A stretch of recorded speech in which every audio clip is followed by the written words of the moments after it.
ഓണാവധിക്ക് നാട്ടിലേക്ക് വരാൻ കാത്തിരിക്കുന്ന മലയാളികളാണോ നിങ്ങൾ? ട്രെയിനില്ല എന്ന വിഷമം നിങ്ങൾക്കുണ്ടോ?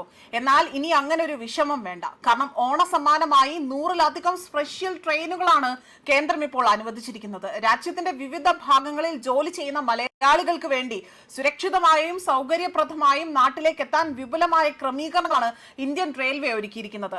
പ്രത്യേക ട്രെയിനുകളിലൂടെ തന്നെ അവിടെ സർവീസ്, അതായത് സ്പെഷ്യൽ ട്രെയിനുകൾ സർവീസ് നടത്തും. അതിന്റെ സമയക്രമം, റൂട്ടുകൾ, സ്റ്റോപ്പുകൾ എന്നിവയുൾപ്പെടെയുള്ള വിശദാംശങ്ങൾ ഉടൻ തന്നെ ഇപ്പോൾ ഔദ്യോഗികമായി തന്നെ ഇന്ത്യൻ റെയിൽവേ പ്രഖ്യാപിക്കും. BJP സംസ്ഥാന നേതൃത്വത്തിന്റെ ആവശ്യപ്രകാരമാണ് ഇപ്പോൾ കേരളത്തിനായി തന്നെ അധിക പ്രത്യേക ട്രെയിനുകൾ അനുവദിക്കാൻ തീരുമാനിച്ചിരിക്കുന്നതും. അതുമാത്രമല്ല, കേരളത്തിന്റെ റെയിൽവേ വികസനത്തിന് മോദി സർക്കാർ പ്രതിജ്ഞാബദ്ധമാണ് എന്നും യാത്രക്കാരുടെ സൗകര്യം വർദ്ധിപ്പിക്കാൻ ആവശ്യമായ നടപടികൾ തുടർന്നും സ്വീകരിക്കുമെന്നതാണ് ഇപ്പോൾ ഇന്ത്യൻ റെയിൽവേ മന്ത്രാലയം അറിയിച്ചിരിക്കുന്നത്.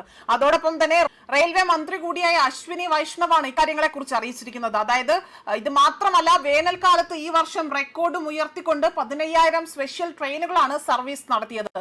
അതുപോലെ തന്നെ ജഗന്നാഥ രഥയാത്രയ്ക്കായി തന്നെ 300-ലധികം സ്പെഷ്യൽ ട്രെയിനുകൾ സർവീസ് നടത്തുകയും ചെയ്തിട്ടുണ്ട്. ഓണത്തിന് കേരളത്തിൽ 10-ലധികം സ്പെഷ്യൽ ട്രെയിനുകൾ ഓടും. നമ്മുടെ പൗരന്മാർക്ക് താങ്ങാനാകുന്ന നിരക്കിൽ സുരക്ഷിതമായ സേവനങ്ങൾ ലഭ്യമാക്കുന്നതിന് ഇവിടെ റെയിൽവേയും കേന്ദ്ര സർക്കാരും പ്രധാനമന്ത്രി നരേന്ദ്രമോദിയും നടത്തുന്ന ഒരു വലിയ ശ്രമത്തിന്റെ ഭാഗമായിട്ടാണ് ഇതിനെ കണക്കാക്കുന്നത്.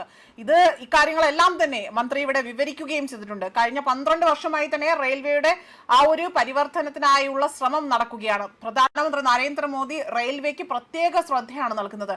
ഏകദേശം 37,000 കിലോമീറ്റർ പുതിയ റെയിൽവേ ട്രാക്കുകൾ നിർമ്മിക്കപ്പെട്ടിട്ടുണ്ട്. ഇന്ത്യയുടെ ചരിത്രത്തിൽ അവിടെ മുൻപൊരിക്കലും തന്നെ ഇത്രയും വലിയ റെയിൽവേ വികസനം ഒരിക്കലും നടന്നിട്ടില്ല. ഇത് രാജ്യത്തിന്റെ വളരെ പ്രധാനപ്പെട്ട ഒരു നേട്ടമായി തന്നെയാണ് കണക്കാക്കുന്നത്. മാത്രമല്ല, റെയിൽവേയുടെ വൈദ്യുതീകരണം 99.6% എത്തിയിരിക്കുന്നു എന്നതാണ് ഇവിടെ അശ്വിനി വൈഷ്ണവ് വ്യക്തമാക്കിയിരിക്കുന്നത്. അതോടൊപ്പം തന്നെയാണ് ഇപ്പോൾ മലയാളികൾക്ക് ഏറ്റവും കൂടുതൽ സന്തോഷകരമായ ഒരു വാർത്തയുമായി അദ്ദേഹം ഇപ്പോൾ ഈ 100-ലധികം ട്രെയിനുകൾ കേരളത്തിലേക്ക് സർവീസ് നടത്തുമെന്ന ഒരു വിവരം ഇപ്പോൾ അദ്ദേഹം പങ്കുവച്ചിരിക്കുന്നത്.